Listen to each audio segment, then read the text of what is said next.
Hello.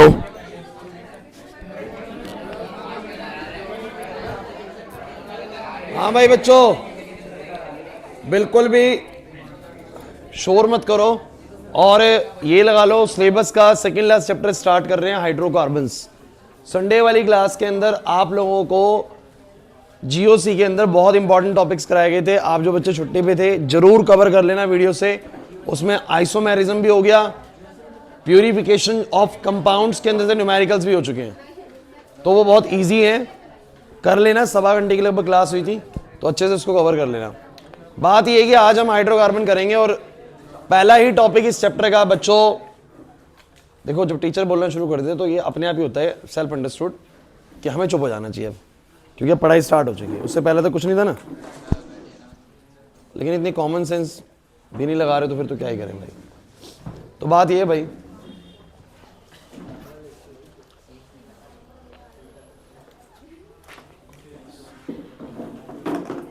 लिखो तो नया चैप्टर जो हमारा है वो है हाइड्रोकार्बन्स।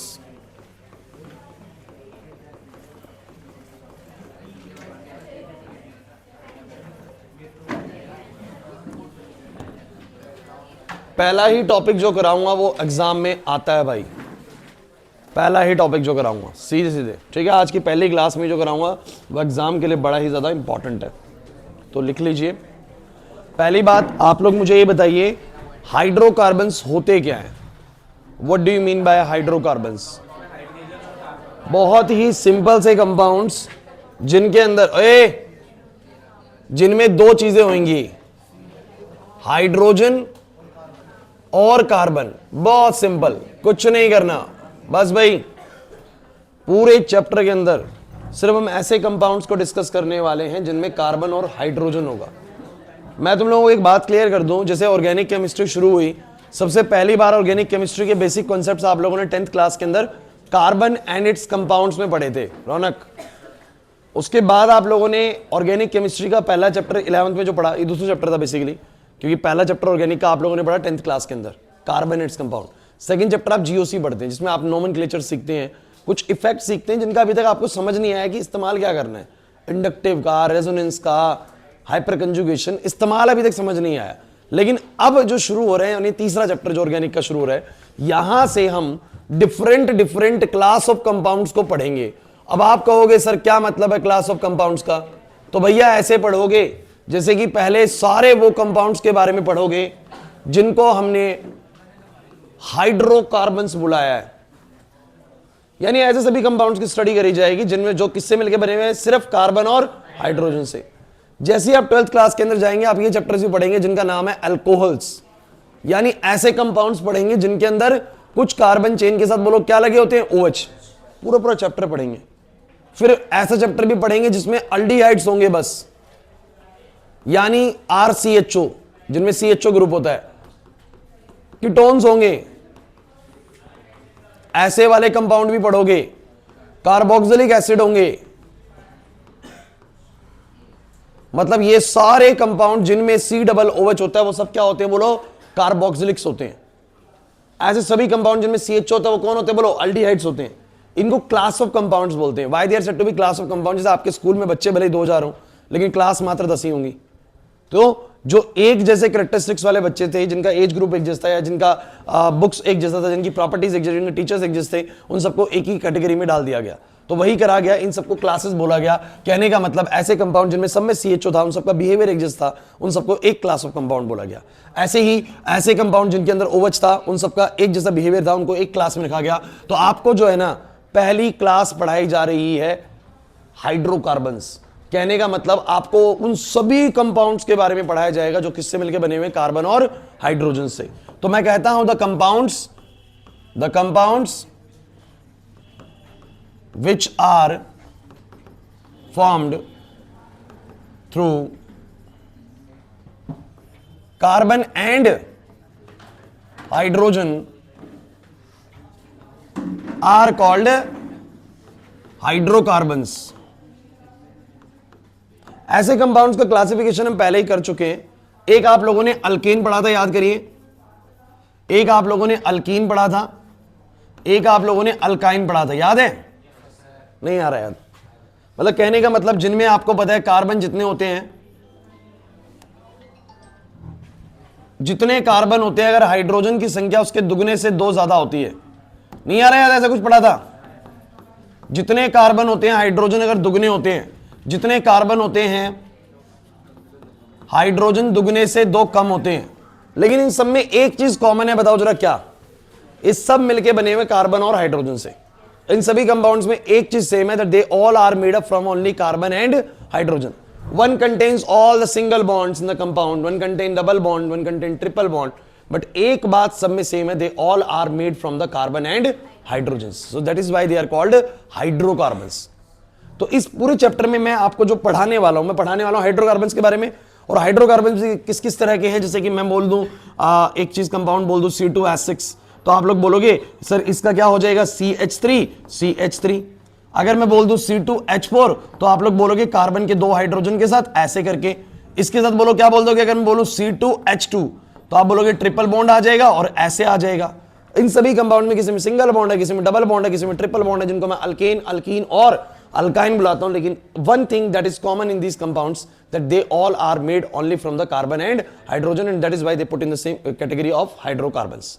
एक कंपाउंड और है जो हाइड्रोकार्बन की कैटेगरी में रखा गया, इनसे अलग था, वो बेसिकली बेंजीन है। आप लोग मुझे बताइए ना, बेंजीन का फॉर्मूला क्या होता है?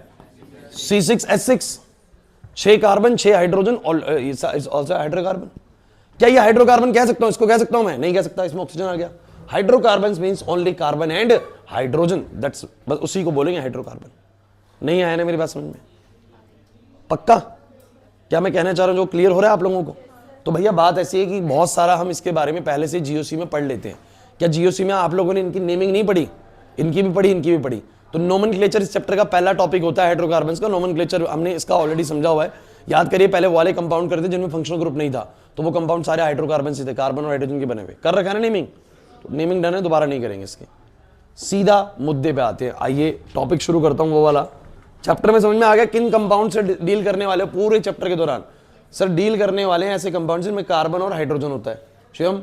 और ये कंपाउंड्स हमारी कौन सी कैटेगरी में बटे हुए हैं? अल्केन, अल्कीन, अल्काइन, और ये जो एरोमेटिक वाले होते हैं, बताऊंगा उनको एरोमेटिक बोलते हैं, मतलब बेंजीन वाले बोल दो, फिलहाल बेंजीन वाले बोल दीजिए। तो ये 4 तरह के कंपाउंड्स को इस चैप्टर में पढ़ने वाले हो। आइए शुरू करते हैं एक बहुत ही इंपॉर्टेंट टॉपिक के साथ, जिसको बुलाया गया कॉन्फॉर्मेशंस एंड कॉन्फॉर्मर्स। क्या चीज है भाई ये?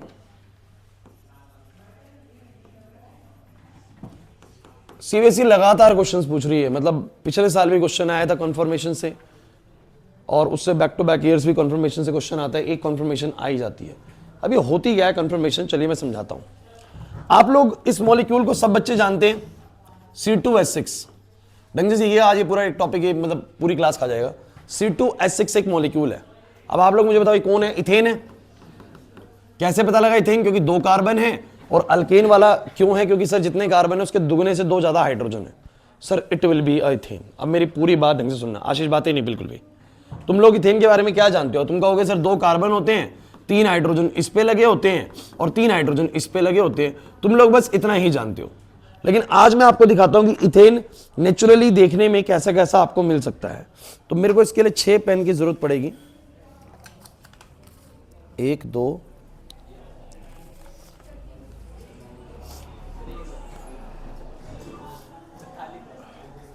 बच्चों बिल्कुल नजरे बोर्ड पे। अगर ढंग से नहीं समझा फिर दिक्कत आएगा, टॉपिक समझ में नहीं आएगा। और ये मैं बोल रहा हूं कि एग्जाम में आ रहा है, बार बार आता है। तो ये मेरे पास आप ऐसे समझिएगा, एक कार्बन है बीच में। कौन है बोलो? कार्बन। और उसके साथ कितने बॉन्ड निकले हुए? हाइड्रोजन के 3। तो ये कौन है बोलो जरा? CH3।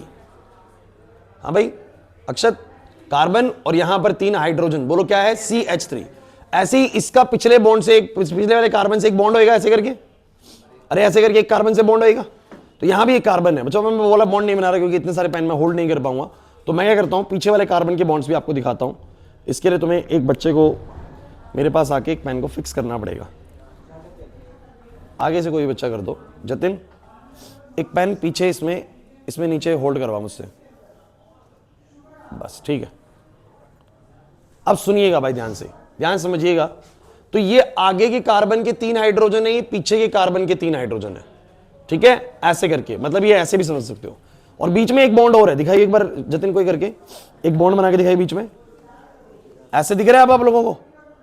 अब लग रहा है CH3 लग रहा है CH3 पूरा लग रहा है, आगे CH3 पीछे CH3, बीच में बॉन्ड, सिंगल बॉन्ड। चलिए अब बोर्ड पे देखिएगा, तो मान के चलिएगा बीच में बॉन्ड है, बस मैं दिखा नहीं रहा हूं आप लोगों को बिकॉज इसको रेगुलरली होल्ड करना बहुत मुश्किल है। तो भैया आप सुन लीजिए, आगे एक CH3 ऐसे है और पीछे का CH3 ऐसे है, मतलब बिल्कुल ये ऐसे अलाइंड कर रहे हैं जैसे आगे वाले के पीछे वाले के बॉन्ड बिल्कुल छुप गए हैं, बिल्कुल पैरेलल है। आप कह रहे नहीं छुपे सर, मुझे तो नजर आ रहे हैं, आप कह मुझे तो नजर आ रहे हैं। ये देखिए मैं ऐसे तो प्रैक्टिकली बिल्कुल हाइड नहीं कर पाऊंगा, लेकिन आप समझ के चलिए कि बिल्कुल आगे वाले के जस्ट पीछे पैरेलल लगे हुए हैं। मतलब कि अगर इस वाले नीले वाले और इस ब्लैक वाले में अगर आप बॉन्ड एंगल, मतलब इन दोनों के बीच में एंगल पूछे, तो मैं कह रहा हूं पैरेलल है, बिल्कुल 0 डिग्री एंगल है। इस वाले के बीच में 0 डिग्री, नीचे वालों के बीच में पैरेलल है बिल्कुल। कहते हैं कि एक इथेन मॉलिक्यूल मतलब हमारे नेचर में ऐसे मिलेगा, लेकिन एक और डिफरेंट कॉन्फ़िगरेशन मिलने वाला है। ढंग से पहले इसको पकड़ लो दिमाग में, इसको पकड़ लिया दिमाग के अंदर, समझ गए मैंने क्या बोला? इसके अंदर जरा मुझे बताना, आगे वाले बॉन्ड और पीछे वाले बॉन्ड्स के बीच में कितना एंगल है? 0 डिग्री। मतलब आगे वाले दोनों पैरेलल है, मतलब आगे पीछे वाला, ये वाला पैरेलल है, ये वाला पैरेलल है, तो 0 डिग्री बोल सकते हैं। लेकिन तुम मुझे एक बात बताओ कि अगर मैं इसको बस 1 डिग्री भी टिल्ट कर दूं, ऐसे पीछे वाले को 1 डिग्री भी टिल्ट कर दूं, हालांकि कितना एंगल मान सकते हो? मान लो 120 डिग्री, कितना बोलो? सपोज करो 120 है, तो अगर मैं इसको 1 डिग्री भी टिल्ट कर दूं ऐसे करके, तो एक डिफरेंट कॉन्फ़िगरेशन जनरेट होता है कि नहीं होता? रहेगा बोलो CH3 ही, लेकिन एक डिफरेंट कॉन्फ़िगरेशन जनरेट होगा कि नहीं होगा? शिवम पहले सही से बैठ, उसके पीछे शुभक मत। ऐसे करके अगर ये चीज ऐसे है तो अभी ये कॉन्फ़िगरेशन है। चलो एक काम करता हूं, इसको रोटेट करके अब ऐसा कर देता हूं। कितना डिग्री रोटेट करा? 60 डिग्री। कितना बोलो? अरे यार 120 है, अभी ऐसे था, अब मैं इसको घुमा के ऐसे लिया है, देखो ऐसे बिल्कुल बीच में मर्सिडीज का साइन बन रहा है उल्टे करके दोनों तरफ से। तो ये बिल्कुल अब आगे वाले और पीछे वाले के बीच में एंगल बताओ कितना बन गया? जो पहले 0 था वो कितना हो गया बोलो? 60। अरे यार नहीं आ रहा समझ में। अब ये भी इथेन है, ये भी इथेन है, लेकिन ये इथेन और ये इथेन अलग अलग है कि नहीं? अरे अलग अलग है कि नहीं? इन्हीं को बोलते हैं कॉन्फर्मर्स। क्या बोलते हैं इनको? और इस कॉन्सेप्ट को बोला गया कॉन्फर्मेशंस। आप इथेन समझते हैं CH3 होता है, ठीक है, लेकिन मैं आपको बता रहा हूं कि वो नेचर में 2 तरीके से, 2 फॉर्म में आपको दिख रहा है, एक ऐसे वाला, एक ऐसे वाला। और ये अभी से मैं 2 फॉर्म बोल रहा हूं आप लोगों को, एक्चुअली में इसके इनफाइनाइट फॉर्म्स है कॉन्फॉर्मर्स की नेचर के अंदर। क्यों भाई? अरे ये ऐसे है, फिर 1 डिग्री पे अलग वाला इथेन है, फिर 1 और डिग्री पे अलग वाला, 1 और डिग्री पे अलग वाला, 1 और डिग्री पे अलग वाला। ये तो मैंने आपको 2 समझा दिए, एक ऐसे और एक ऐसे, क्योंकि सिलेबस कहता है बच्चों को बस अभी 2 ही कॉन्फॉर्मर्स बताओ, एक ऐसे वाला, एक ऐसे वाला। एक ऐसे वाला, इसको 60 डिग्री रोटेट कर, ऐसे वाला। अगर 60 डिग्री और रोटेट करूंगा तो वापस पहले वाला बन जाएगा। वापस कौन सा बन जाएगा?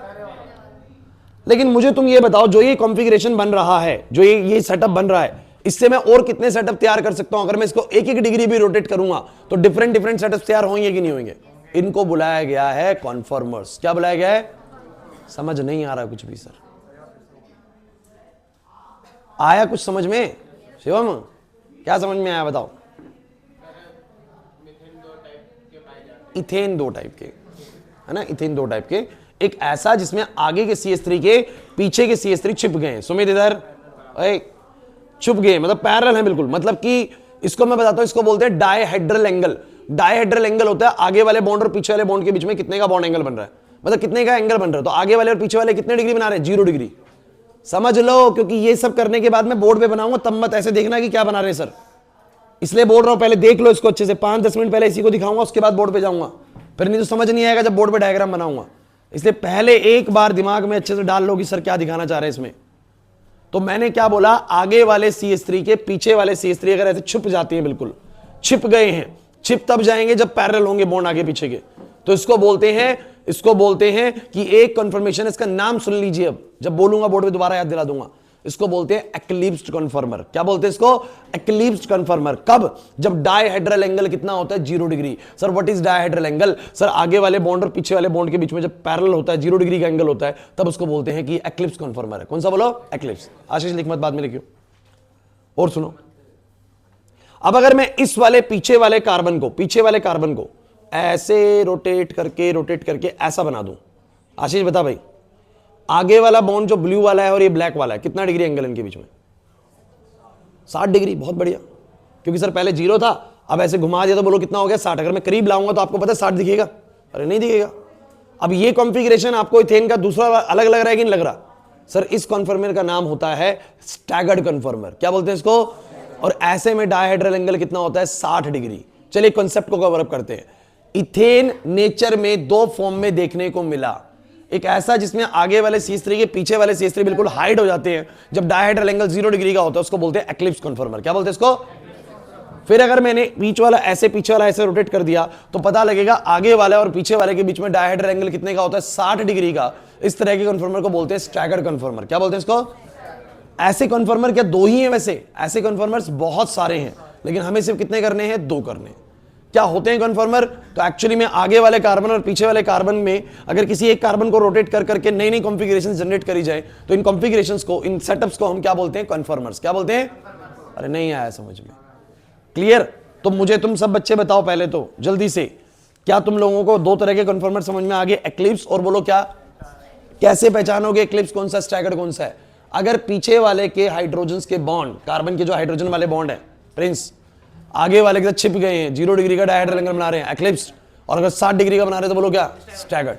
अब इस चीज को समझाने के लिए आइए बोर्ड पे मैं आपको बताता हूं 2 तरह के कन्फर्मर्स आए। क्या? एक आया 100 हॉर्स प्रोजेक्शन, सुन लीजिए, एक थे 100 हॉर्स प्रोजेक्शन और एक था न्यूमान प्रोजेक्शन। न्यूमान प्रोजेक्शन ये क्या है? 100 हॉर्स और न्यूमान प्रोजेक्शन मैं आपको समझाता हूं। 100 हॉर्स ने अपना तरीका बताया एक्लिप्स और स्टैगर्ड को समझाने का, और न्यूमान ने अपना तरीका बताया। दोनों के तरीकों को पसंद किया गया, लेकिन ज्यादा पसंद करा गया न्यूमान का तरीका। न्यूमान ने क्या बताया देखिए जरा, मैं समझाने की कोशिश करता हूं। 100 हॉर्स पहले क्या कहते हैं? 100 हॉर्स कहते हैं कि ऐसे मान लीजिए कि कार्बन के बॉन्ड है, एक कार्बन इधर है एक कार्बन इधर है, ढंग से सुनना, और इसके 3 हाइड्रोजन के बॉन्ड ऐसे निकले हुए हैं, 3 हाइड्रोजन के बॉन्ड ऐसे निकले हुए हैं, दिस इज हाइड्रोजन, हाइड्रोजन और हाइड्रोजन, दिस इज कार्बन। तो अगर पीछे वाला बिल्कुल मैं ऐसा ही बना रहा हूं जैसा आगे बना हुआ है, तुम बताओगे जरा, बिल्कुल आगे वाला और पीछे वाला बिल्कुल सिमिलर ढांचा लग रहा है, तो कितने का डायहेड्रल एंगल है?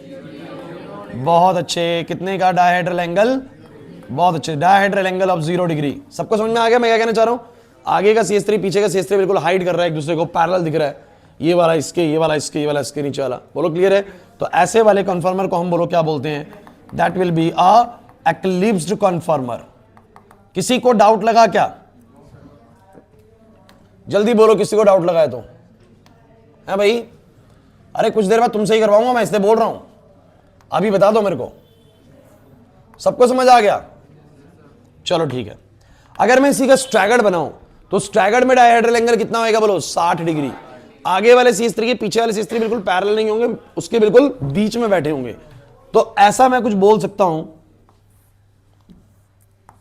कि अगर आगे वाला कुछ ऐसा बना रहा है तो पीछे वाला कैसा बना रहा है? पीछे वाला उल्टा बना रहा है। अब आप कहोगे सर ये क्या बात हुई? आपको अगर ध्यान से देखा हो ना, पता नहीं कितनों ने इसको ज्यादा ध्यान से ऑब्जर्व किया था, आगे वाला कुछ ऐसे वाई बना रहा था, ऊपर वाला वाई, तो जब बीच में जब वो आया था तो ऊपर सिर्फ एक था और नीचे 2 थे। बना के दिखाऊं दोबारा, ये कैच करे। आगे वाला ऐसा वाई था तो पीछे वाले का उल्टा वाई था। देखो ऐसे और ऐसे कॉन्फ़िगरेशन। अगर एक का सीधा एक का उल्टा दिख रहा है पैटर्न, तो ये कैसा है? बोलो डायहेड्रल एंगल ऑफ 60 डिग्री। और ऐसे में हम लोग बोलेंगे इस कन्फर्मर को स्टैगर्ड कन्फर्मर। 100 हॉर्स की प्रोजेक्शन पसंद आई आप लोगों को? नहीं आई बात समझ? न्यूमान की और ज्यादा बेहतर है, न्यूमान की ज्यादा बेहतर है बच्चों पहले। लेकिन आप 100 हॉर्स को समझने की कोशिश करें कि 100 हॉर्स ने एक्लिप्स और स्टैगर्ड को कैसे पेश किया। तो एक्लिप्स कैसे पेश किया? जैसे कि आगे वाला वाई बन रहा है, पीछे वाला भी बिल्कुल वैसे ही लगा हुआ वाई की फॉर्म में, तो हम बोलेंगे कि वो एक दूसरे के बीच छिपे हुए डायहेड्रल एंगल 0 है, दैट विल बी एक्लिप्स कन्फर्मर। अगर आगे वाले का जैसा बना हुआ पीछे वाले का उसका बिल्कुल उल्टा बना हुआ एक तरीके से, तो ऐसे में डायहेड्रल एंगल कितना होता है? तो ऐसे में डायहेड्रल एंगल होता है 60 डिग्री। और इस तरह के कन्फर्मर को हम बोलते हैं स्टैगर्ड कन्फर्मर। अरे समझ नहीं आया बच्चों? नहीं आया समझ में? तो जो मैंने पढ़ाया था वही मैंने बस लिख दिया है। अब बात आती है कि न्यूमान ने क्या करा। बातें नहीं, न्यूमान ने क्या करा? न्यूमान कहते हैं कि ये वाला जो प्रोजेक्शन का तरीका है ठीक है, लेकिन मेरे पास एक और डिफरेंट तरीका है जिससे मैं इसको पेश करना चाहता हूं। ढंग से सुनिएगा। इन्होंने क्या करा पता है? इन्होंने ना दो कार्बन है, एक कार्बन को ये डॉट से दिखाते हैं और एक कार्बन को सर्कल से दिखाते हैं। ये कहते हैं कि जो डॉट वाला कार्बन है ना, ये फ्रंट कार्बन है। कौन सा कार्बन है? जो आपके सामने की तरफ फेस कर रहा है। याद करो इथेन के अंदर कितने कार्बन थे? 2, सुना, एक आगे वाला कार्बन और एक पीछे वाला। इन्होंने कहा डॉट से दिखा रहा हूं फ्रंट कार्बन को और इस गोले से दिखा रहा हूं, बोलो किसको? रियर कार्बन को बोलूंगा या बैक कार्बन को बोलूंगा? 2 ही कार्बन है ना, डॉट से दिखा दिया आगे वाले को, गोले से दिखा दिया पीछे वाले को। कोई दिक्कत नहीं, समझाऊंगा क्या मतलब है इसका। और कहते हैं कि अगर ऐसा कुछ है, ध्यान से समझिएगा, ऐसा कुछ है कि ये डॉट है और ये गोला है, मतलब ये फ्रंट कार्बन है और गोले वाला बैक कार्बन है, तो अगर कॉन्फ़िगरेशन कुछ ऐसा है कि इससे 3 हाइड्रोजन निकले, ध्यान देना, इससे कितने हाइड्रोजन निकले? 3, 1 2 3। बताओ फ्रंट कार्बन, डॉट वाला मतलब फ्रंट कार्बन है, फ्रंट कार्बन पे कितने हाइड्रोजन दिख रहे हैं? बोलो 3। और बैक वाले पे, अब ये देखना, अच्छे सुनना, जो बैक वाला है उस पे भी कितने? बोलो 3। और वो बिल्कुल उसके पीछे छिपे हुए हैं, पीछे छिपे हुए। तो इसका मतलब ये नहीं कि छिपे हुए तो आप बनाए ना, और कहीं कि भाई वो दिख इसलिए नहीं रहे कि छिपे हुए हैं, है तो ये एक्लिप्स ही।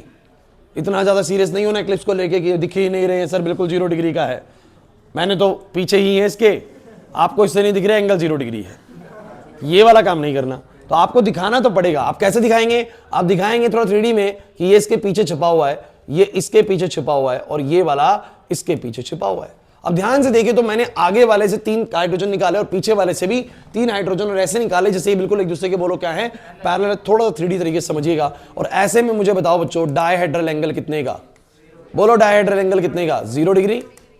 और इसको बोलेंगे एक्लिप्स। कुछ बच्चों को अगर दिमाग में ये कंफ्यूजन चल रही हो ना कि मैं 4 तरह के कन्फर्मर करा रहा हूं, बच्चों 4 नहीं करा रहा, मैं एक्लिप्स को ही करा रहा हूं। एक बार सोहर्स के तरीके से और एक बार न्यूमान। सोहर्स का तरीका अलग है प्रेजेंट करने का, न्यूमान का तरीका अलग है प्रेजेंट करने का। क्या टेंशन है? समझ आया? कुछ समझ आ गया भूमि? अब यही सोचो कि अगर यही हमारा स्टैगर्ड बने तो पीछे वाला रोटेट होगा, पीछे वाला क्या होगा? रोटेट। और ये जो हाइड्रोजन से कहां पर आ जाएंगे? बीच में आ जाएंगे। लविश नहीं आ रहा समझ में? तो बताओ कैसा बनेगा? आगे वाले के तो निकलेंगे 3 हाइड्रोजन ऐसे, आगे वाले के तो 3 हाइड्रोजन निकलेंगे ऐसे, और जो पीछे वाला जब मैं रोटेट करूंगा बच्चों, जब मैं रोटेट करूंगा तो एक आएगा यहां पर, एक आएगा यहां पर और एक आएगा यहां पर। करे समझ नहीं आ रहा सर, पता नहीं क्या। बड़ा प्रॉपरली दिखता भी है कि डायहेड्रल एंगल ऑफ 60 डिग्री। दिखा के नहीं दिखा? बताओ जरा। इसलिए ये प्रोजेक्शन ज्यादा बेटर है एज कंपेयर टू सोहर्स, क्योंकि सोहर्स में एंगल को दिखाना बड़ा मुश्किल है, कैसे दिखाऊं? बट इधर तो दिखाना 60 डिग्री और इधर दिखाना कितना डिग्री? बोलो 0 डिग्री। दिखाना बिल्कुल पीछे छिपा हुआ है, इसमें दिखाना 60 डिग्री। ये वाले में डायहेड्रल एंगल बोलो कितने का है?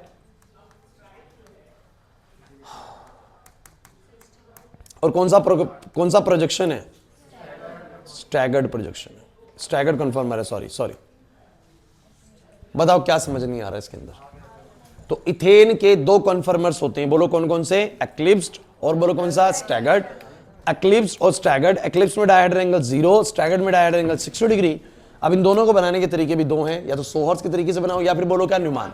आपके सर एग्जाम में कैसे आता है? तो एग्जाम में आता है कि draw the Newman projections for ethane conformers. Ethane के कन्फर्मर्स के लिए न्यूमान प्रोजेक्शन ड्रॉ करो।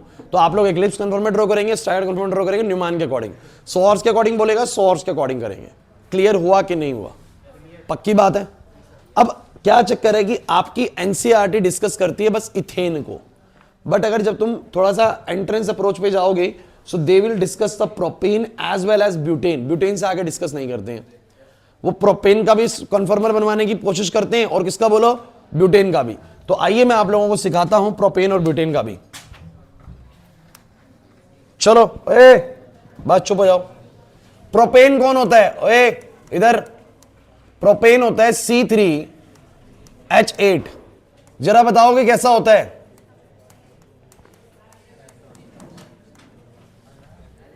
क्लास प्लीज, मैं प्रोपेन आपको बताऊं तो मैं उम्मीद करता हूं कि तुम लोग मुझे ब्यूटेन बना के दिखाओगे। प्रोपेन मैं बनाऊं तो ब्यूटेन बनाओगे? तो प्रोपेन और सिखा रहा हूं, फिर ब्यूटेन मैं उम्मीद करता हूं कि तुम लोग मुझे बना के दिखा दोगे। तो गाइज इधर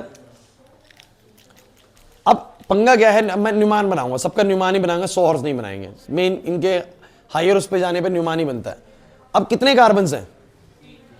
और न्यूमान ने तो कितने सिखाए हैं? बोलो 2, क्योंकि एक उसने सिखाया कि डॉट से दिखाओ फ्रंट कार्बन और गोले से दिखाओ बैक कार्बन। तो अब 3 का रोल कैसे प्ले करें? तो इसने क्या कहा जरा समझिएगा। इसने कहा कि आप ऐसा करें, इसको मान लीजिए फ्रंट और इसको मान लीजिए बैक। कोई दिक्कत है? और जैसे पिछली बार बस इतना सा ही चेंज है, आगे वाले फ्रंट कार्बन पर कितने हाइड्रोजन है? 3। पीछे वाले पर पिछली बार कितने हाइड्रोजन से? 3। बस इस बार ध्यान रखना, पीछे वाले पर 2 हाइड्रोजन है और एक CH3 है, एक CH3 है। हाइड्रोजन नहीं, तीसरा बोलो क्या है? क्लिक हुआ? कुछ बन गया? बन गया, मैं बता रहा हूं, कुछ बच्चों को समझ में आ गया मैं क्या बोलना चाह रहा हूं? दोबारा सुनिए, पिछले वाले केस में क्या था? 2 कार्बन थे, आगे वाले पे 3 हाइड्रोजन, पीछे वाले पे भी 3 हाइड्रोजन बना दिए। इस बार आगे वाले पे 3 बनाऊंगा और पीछे वाले पे 2 हाइड्रोजन मानूंगा और एक पूरा ग्रुप मानूंगा CH3। क्या मानूंगा? अब बन जाएगा। आइए दिखाता हूं मैं कैसे। देखिए, मैंने करा ये डॉट और मैंने बनाया ये गोला। डॉट वाला फ्रंट वाला कार्बन है, just make 3 hydrogens, hydrogen hydrogen hydrogen, done. CH3 done. गया पीछे वाले कार्बन पे, अरे ऐसे रीड करा करो, CH3, फिर गया पीछे वाले C पे, और देखो पीछे वाले C पे क्या है क्लास? पीछे वाले C पे क्या है? 2 हाइड्रोजन है और एक CH3 है पूरा। तो मैं क्या बोलूंगा? 2 तो हाइड्रोजन, क्योंकि मैं एक्लिप्स बना रहा हूं तो मैं छुपाऊंगा पीछे ऐसे, और एक बनाऊंगा ऐसे। अब पढ़ो, अब पढ़ो, इसको पढ़ के देखो, एक बार ध्यान से पढ़ के देखो इसको। ये आगे वाला कार्बन है, इस कार्बन पे देखो भाई, इधर इस कार्बन पे पढ़ो रौनक, 3 हाइड्रोजन है, बोलो क्या बोलोगे? CH3। फिर पीछे वाला भी ये भी कार्बन है, उस पे 2 हाइड्रोजन है और एक CH3, तो क्या बोलोगे? CH3 CH2 CH3। बन गया ना? CH3 CH2 CH3। समझ नहीं आया? मुश्किल था? नहीं आया समझ में? प्रिंस नहीं आया? देखो दोबारा से, मैंने क्या करा, पिछला वाला केस समझ में आ गया था? पिछले वाले केस में क्या था? पिछले वाले केस में सर 2 कार्बन थे, आपका कॉन्फ़िगरेशन ही CH3 CH3 का था, तो मैंने इसको फ्रंट माना, इसको बैक माना। और रुक जाओ भाई, फ्रंट वाले पे 3 हाइड्रोजन लगाए, बैक वाले पे भी 3 हाइड्रोजन लगाए, कहानी खत्म। यही था। इस बार मैंने कहा यार 3 कार्बन आ गए तो कैसे डील करूंगा? इसको फ्रंट मान लूंगा, इसको बैक मान लूंगा और बोलूंगा आगे वाले पे 3 हाइड्रोजन हैं, वो बना दिए मैंने, और पीछे वाले पर 2 तो हाइड्रोजन लगाए, और अगला बॉन्ड किसका लगाया? पूरा CH3 का। किसका बोलो? पूरा। तो पढ़ने में कैसे आ रहा है? इसके ऊपर 3 हाइड्रोजन तो बोलेंगे CH3, पहले फ्रंट है, फिर पीछे गया तो ये वाला कार्बन देखा, इस कार्बन पे 2 हाइड्रोजन यानी CH2, और फिर उसी के साथ लगा हुआ है CH3। समझे मेरी बात को? आगे वाले पे 3 हाइड्रोजन हो गए और पीछे वाले पे क्या हो गए? 2 हाइड्रोजन और एक बोलो क्या? पूरा CH3। अच्छा, इसी का स्टैगर्ड बताओ कैसा बनेगा? ये कौन सा फॉर्म है? ये एक्लिप्स है। तो आप बोलोगे सर ये तो इसकी एक्लिप्स कन्फर्मर होगी, ये तो इसकी एक्लिप्स कन्फर्मर होगी। अब मुझे तुम बताओ इसकी स्टैगर्ड कन्फर्मर कैसे बनाऊंगा? कुछ भी नहीं है सर, आगे वाले के 3 हाइड्रोजन ऐसे बनाए हैं भाई, कुछ समझ नहीं आ रहा ना तुम लोगों को? और पीछे वाले के इसको बीच में से घुमा दो, ऐसे घुमा दो, तो बोलो क्या आएगा? एक H यहां पर आएगा, एक H यहां पर आएगा। देखो ना, घूमेगा तो ये वाला H इधर आ जाएगा, ये वाला H इधर आ जाएगा, ये वाला CH3 इधर भाग जाएगा। बोलो कितने का डायहेड्रल एंगल? 60 डिग्री का। और बोलो ये कौन है?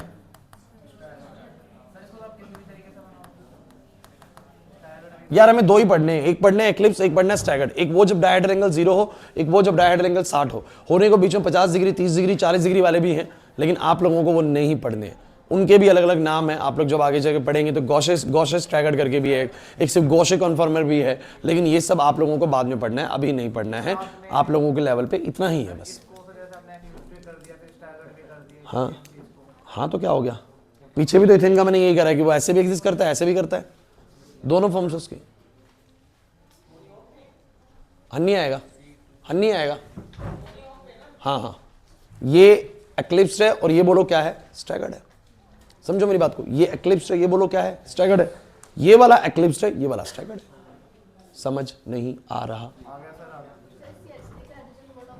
कहीं भी कर दो उसको, नहीं नहीं, उसको जो ओपन करने की जरूरत नहीं है, लेकिन उसको प्लेस कहीं भी कर सकते हो। किसी बच्चे को ये लगे ना क्या सर मेरे को इसको नीचे ही प्लेस करना है, बिल्कुल जरूरी नहीं है, you can place it anywhere. आप CH3 यहां कर दीजिए, 2 हाइड्रोजन इधर कर दीजिए। समझ आया? प्रोपेन नहीं आया समझ में? आशु नहीं आया समझ में? अब तुम सोच के मुझे बताओ, क्या तुम लोग मुझे ब्यूटेन का सोच के बता सकते हो कैसे बनेगा? बना दिया? अरे भाई तुम तो स्मार्ट हो गए सारे के सारे। C4H10। अच्छा एक बात सुनो, कैसे? CH3 CH2 CH2 CH3। देखिए इसमें गलती हो जाती है आप लोगों से, आप इसको फ्रंट और इसको बैक मान लेंगे, लेकिन आप थोड़ी सी गलती कर रहे हैं। आप इसको फ्रंट मानेंगे, अब इसको बैक मानेंगे। गलत कर दिया, ठीक कर लीजिए। इसको फ्रंट, इसको बैक। अब कैसे? इस पे तो 2 हाइड्रोजन और एक CH3 बना देना, और पीछे वाले पे भी 2 हाइड्रोजन और एक कार्बन, 2 ही लेके चलेंगे हम, एक डॉट वाला और एक वो वाला, और उसी पे लगा देंगे आगे पीछे चीजें। करोगे ट्राई इसका? करना एक बार इसका एक्लिप्स और स्टैगर्ड। गलत हो गया ना, कोई नहीं, ठीक कर। अक्षत यही था तुम्हारे क्वेश्चन में ब्यूटेन का, अब समझ में आ गया? कर लो सभी बच्चे, इसको ड्रॉ करके मिले मुझे, पहले बोल रहा हूँ चेक करूंगा मैं।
बताओ भाई, बन गया?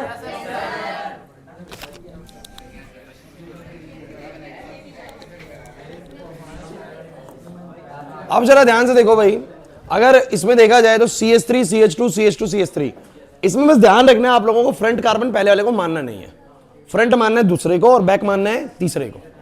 ये तो याद कर ही सकते हैं ना। अब मुझे बताओ, ए क्लास इधर लवेश, तो कैसा बनेगा? तो मैंने कहा भाई ये जो कार्बन है ये फ्रंट हो गया, ये बैक हो गया। अब फ्रंट के साथ में बोलो क्या है? दो हाइड्रोजन, दो हाइड्रोजन। किसको समझ नहीं आ रहा मैं क्या बना रहा हूं? समझ आ रहा है?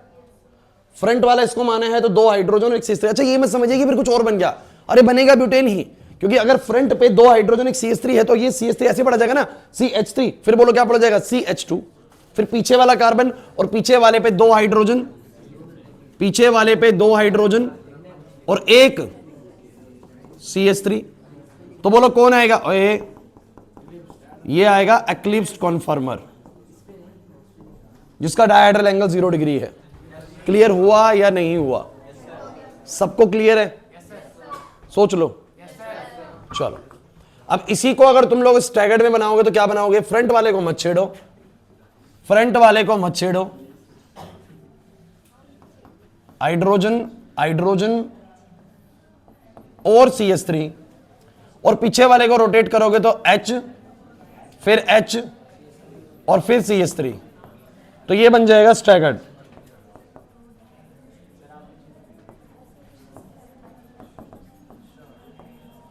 सबका ऐसा ही है? अच्छा, क्या वेरिएशन हो सकता है? अगर आपका ऐसा वेरिएशन है तो वो गलत नहीं है। आपका मेरे 2 हाइड्रोजन इधर, CH3 इधर, आपका CH3 इधर, 2 हाइड्रोजन इधर, वो गलत नहीं है, बिल्कुल एक्यूरेट है। अलग अलग हो सकते हैं हमारे डायग्राम्स, लेकिन आप लोगों को समझना है कि फ्रंट वाले पे 2 हाइड्रोजन के साथ एक CH3, बैक वाले पे भी 2 हाइड्रोजन के साथ एक CH3, that will be fine for the butane. Clear हुआ कि नहीं हुआ? तो ethane, propane, butane, eclipse, staggered, dihedral angle, सब कुछ क्लियर है? अरे नहीं आया समझ में? प्रिंस, हमदन क्लियर है भाई? अब एक बड़ी इंपॉर्टेंट चीज, सर इथेन नेचर में, इधर भाई काजल, इथेन नेचर में ऐसे भी मिला, ऐसे भी मिला, लेकिन ये जानने में बड़ी दिलचस्पी होनी चाहिए कि इन दोनों में से ज्यादा स्टेबल वाला कॉन्फ़िगरेशन कौन सा होता है। क्या लगता है आप लोगों को कि ये वाला कॉन्फ़िगरेशन ज्यादा स्टेबल दिखता होगा या ये वाला? क्या लगता है? स्टैगर्ड। चलिए एक टर्म समझाता हूं मैं आप लोगों को। एक टर्म होती है जिसको हम लोग बुलाते हैं टॉर्सनल स्ट्रेन।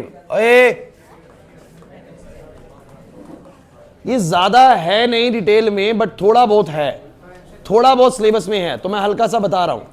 टॉर्सनल स्ट्रेन क्या होता है? तो कहते हैं it is the repulsion between bonds of different carbons. सुन लीजिए, इन कार्बन्स के बॉन्ड है, आगे वाले के 3 हाइड्रोजन बॉन्ड है, पीछे वाले के 3 हाइड्रोजन बॉन्ड है। आप जानते हैं बॉन्ड किससे मिलके बनते हैं? इलेक्ट्रॉन से।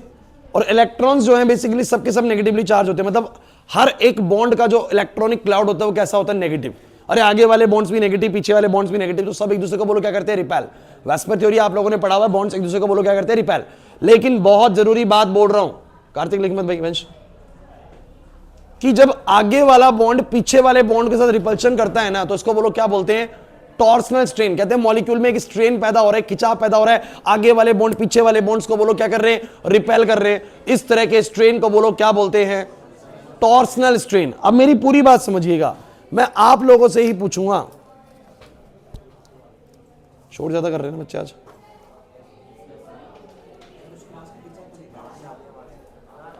ये 3 हाइड्रोजन है,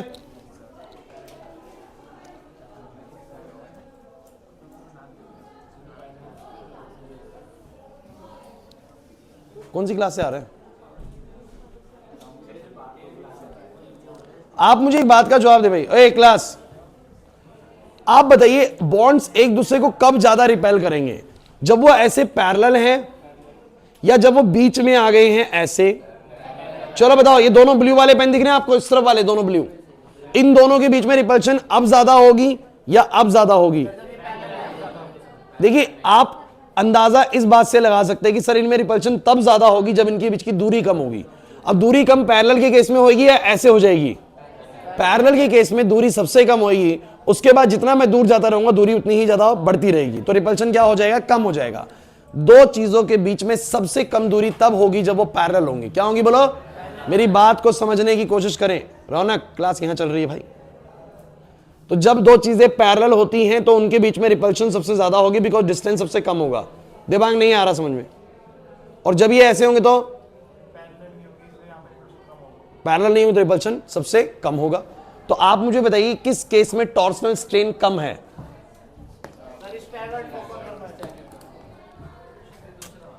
बोलना एक बार, विशेष बोलना एक बार। सर को बोल दो कि सर शोर बहुत आ रहा है, जाके बोल दो।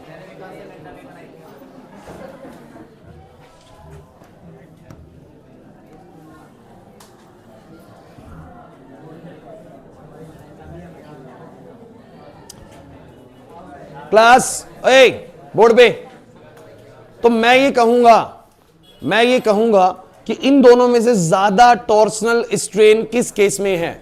सर इस केस में जब बॉन्ड्स बिल्कुल पीछे पीछे पैरेलल होते हैं ना, हाइयर टॉर्सनल स्ट्रेन होता है, तो मैं बोलूंगा हाइयर टॉर्सनल स्ट्रेन मींस बोलो क्या? Less stability. अरे तुम्हें समझ नहीं आ रहा सर ने क्या लिख दिया? जितना ज्यादा टॉर्सनल स्ट्रेन उतनी कम स्टेबिलिटी। इस केस में क्या बोलोगे आप लोग? Lower torsional strain, more stability. किसी को कोई डाउट हो तो मुझे बता दो जल्दी से भाई। है भाई, पूरा समझ में आ गया? यही है कन्फर्मेशंस के अंदर, क्लियर होता है पूरा कन्फर्मेशंस, चाहे इथेन का है, चाहे प्रोपेन का है, चाहे ब्यूटेन का है। अब एक आखिरी बात मैं आप लोगों से डिस्कस करूंगा। आप लोगों ने जो ये कन्फर्मेशंस बनाए, किसके बनाए बोलो? इथेन के बनाए, मतलब अल्केन के बनाए, इथेन, प्रोपेन, ब्यूटेन। कोई बच्चा कहेगा सर इथेन का बनाना हो तो अब थोड़ा सा दिमाग लगाना, मैं आप लोगों से एक छोटा सा सवाल पूछूंगा। आप लोग क्या करिए, इथेन्स के अंदर दो कार्बन के बीच में कैसा बॉन्ड होता है? स्वयं अल्केन्स के अंदर दो कार्बन के बीच में कैसा बॉन्ड होता है? सिंगल। और अल्कीन में कैसा होता है? डबल। और अल्काइन में कैसा होता है? ट्रिपल। अब आप लोगों को एक छोटी सी चीज सोचनी है। दो कार्डबोर्ड इमेजिन करिए, एक बुक ये है मेरे पास, एक बुक मेरे पास और है, और बीच में एक पेन लगा दीजिए। क्या लगा दीजिए बोलो? एक पेन। ढंग से सुनिएगा, एक कार्डबोर्ड आगे लगाया, एक कार्डबोर्ड पीछे लगाया। आगे वाले कार्डबोर्ड पे CH3, पीछे वाले कार्डबोर्ड पे भी CH3, वो CH3 का प्लेन है। एक पेन बीच में लगा रखा बॉन्ड की तरह। अगर मैं पीछे वाले को रोटेट करूंगा तो आगे वाला रुका रहेगा और घूम जाएगा ना। एक से कितने से बोलो? अगर एक बीच में है, सिंगल रॉड है, तो मैं पीछे वाले को घुमाऊंगा तो घूम सकता है कि नहीं घूम सकता? और आगे वाला वैसे ही रहेगा। लेकिन तुम सोचो बीच में दो बॉन्ड है ऐसे। अब तुम पीछे वाले को घुमाओ, सिर्फ पीछे वाले को घुमा के दिखा दो मुझे, क्या लगता है घूम पाएगा? जिसको लगता है घर जाके ट्राई करना। दो कार्डबोर्ड्स के अंदर एक बार पहले सिंगल पेन डालना और फिर एक को घुमाना, आगे को रोके रखना। भाई तभी तो नई नई कॉन्फ़िगरेशंस आएंगी, जब एक रुका रहेगा और पीछे वाला घूम जाएगा। तो सिंगल बॉन्ड के अबाउट रोटेशन हो सकती है, बट डबल बॉन्ड या ट्रिपल बॉन्ड हो जाने के बाद रोटेशन अलाउड। अगर डबल बॉन्ड हुआ ना तो पीछे वाला घूमेगा तो आगे वाला भी घूमेगा। तो क्या अलग अलग कॉन्फर्मेशन मिल पाएंगे? नहीं सर, बस एक ही रहेगा। इसका मतलब कि अल्कीन्स और अल्काइंस कॉन्फर्मेशन शो। समझ आया मैंने क्या बोला? नहीं आया समझ में? किसी को डाउट रहा? मैंने कहा कि जब दो कार्डबोर्ड्स के बीच में दो बॉन्ड होंगे, डबल बॉन्ड होगा, ट्रिपल बॉन्ड होगा, क्या आप लोग ऐसा कर सकते हो कि एक को घुमा दो और आगे वाला ना घूमे? करके देख लेना। दो पेन ऐसे फिक्स करके पीछे वाले कार्डबोर्ड कैसे घुमा के देखना। घुमाओगे ना तो ये भी घूमेगा साथ में, और इसको पकड़े रखोगे तो पीछे वाला घुमा ही नहीं पाओगे। कर घुमा देंगे, घुमा सकते हो? नहीं घूमेगा। है कर घूम जाएगा? नहीं घूमेगा। हाँ टूट जाएगा, टूट जाएगा। तो इसका मतलब क्या निकलता है भाई? ओए, कॉन्फर्मेशन का कॉन्सेप्ट सिर्फ किन पे लागू होता है? अल्केन्स पे, अल्कीन्स और अल्काइंस पे। ये थे सारे क्वेश्चंस बनने वाले किससे? कॉन्फर्मेशन कॉन्सेप्ट से। तो नोट करके हम लोग बोलो क्या लिखेंगे?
चलिए बता दीजिए। Conformations are only possible for alkanes. Conformation सिर्फ अल्केन्स के लिए संभव है, since the rotation about a double bond and triple bond is restricted between two atoms. क्योंकि दो एटम्स के बीच में डबल बॉन्ड और ट्रिपल बॉन्ड की रिस्ट्रिक्शन रिस्ट्रिक्ट होती है, रिस्ट्रिक्ट मतलब नहीं हो सकती है। And hence the conformations of alkenes and alkynes does not exist. अगर एग्जाम में क्वेश्चन आया, 1 मार्क क्वेश्चन आएगा। कर पाओगे इसका आंसर कि डबल बॉन्ड और ट्रिपल बॉन्ड के अराउंड रोटेशन रिस्ट्रिक्टेड होती है। बट सिंगल बॉन्ड के अबाउट रोटेशन हो सकती है। इस तरह से अल्केन्स के कॉन्फर्मेशन एग्जिस्ट करते हैं, अल्कीन के और अल्काइन के नहीं करते हैं। अब आप लोग मुझे बताइए, कहीं से भी टॉपिक में कोई डिफिकल्टी आपको देखने को लग रही है? नहीं है ना। चैप्टर बेहद आसान है और बता रहा हूं सबसे ज्यादा वेटेज वाला है। गवर्नमेंट स्कूल का मुझे भी पता नहीं कितना वेटेज है, लेकिन प्राइवेट स्कूल में अगर जनरली केमिस्ट्री के टीचर्स, मतलब मैं अगर अपना पॉइंट ऑफ व्यू लूँ तो मैं अकेले हाइड्रोकार्बन को 15 से 20 नंबर का देना पसंद करता था। मैं स्कूल में पढ़ा रहा था, 15 नंबर से तो ज़्यादा का देना ही होता है, क्योंकि एक ये चैप्टर ऐसा है जो 12th क्लास में पूरी तरीके से पूरा इस्तेमाल होने वाला है। सब कुछ एक एक रिएक्शन दोबारा इस्तेमाल होगी वहां पर। तो ये चैप्टर बहुत ज़्यादा इंपॉर्टेंट है। आप जो सीखेंगे वो दोबारा 12th के अंदर आप लोगों को देखने को पूरी तरीके से मिलेगा। मैं कहता हूँ और चैप्टर्स का ऐसा नहीं होता, बहुत ज़्यादा चीज़ें नहीं मिलेंगी आपको देखने के लिए। जैसे अपने केमिकल बॉन्डिंग बड़ा बहुत ज़्यादा नहीं मिलेगा 12th क्लास के, स्ट्रक्चर ऑफ एटम नहीं मिलेगा, लेकिन ये चैप्टर पूरा पूरा मिलेगा। और गवर्नमेंट स्कूल में भी होगा ना तो इसका वेटेज मुझे जितना आइडिया है 10 नंबर से ऊपर का होगा, तो एक अच्छी खासी वेटेज होगी पक्का इसकी। तो अच्छी तैयारी करिएगा हाइड्रोकार्बन की। पहली क्लास की चीज़ें आपको सारी समझ में आ गई अच्छे से। जरा एक बार रिपीट कर दो फटाफट से।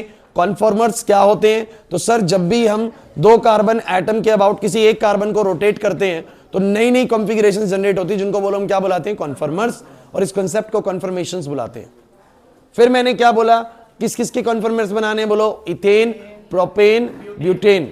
और कैसे बनाने हैं सर? 2 प्रोजेक्शन से, एक सोहर्स और एक बोलो क्या? न्यूमान। सोहर्स ने तो भैया सिंपल सा बस इथेन का बनाया, बाकियों का नहीं बनाया। न्यूमान ने इथेन, प्रोपेन, ब्यूटेन सबका बनाया। अगर आगे पीछे वालों के बीच में डायहेड्रल एंगल 0 डिग्री है तो कौन सा कन्फर्मर? एक्लिप्स। और अगर 60 डिग्री है तो स्टैगर्ड। सिंपल चीज है बच्चों। कैसे बनाना है वो आपको बता दिया। प्रोपेन की केस में आपको पता है कि किसको फ्रंट किसको बैक मानते हुए बना देना है, और ब्यूटेन बीच वालों को फ्रंट और बैक मानते हुए स्ट्रक्चर ड्रॉ कर देंगे, एक्लिप्स का भी और स्टैगर्ड का भी। हो जाएगा। एग्जाम में डायरेक्ट क्वेश्चन आता है, draw the eclipse and the staggered कन्फर्मर of butane, ethane, propane, ऐसे आता है। कर दोगे नहीं कर दोगे? इजी है भाई। स्टेबिलिटी किसकी ज्यादा? एक्लिप्स और स्टैगर्ड की। तो स्टैगर्ड की स्टेबिलिटी ज्यादा। क्यों? क्योंकि उसमें टॉर्सनल स्ट्रेन कम होता है। ठीक है भाई, तो फिनिश करूं इसको? तो ठीक है बच्चों, नेक्स्ट क्लास में कल मिलते हैं। जय हिंद।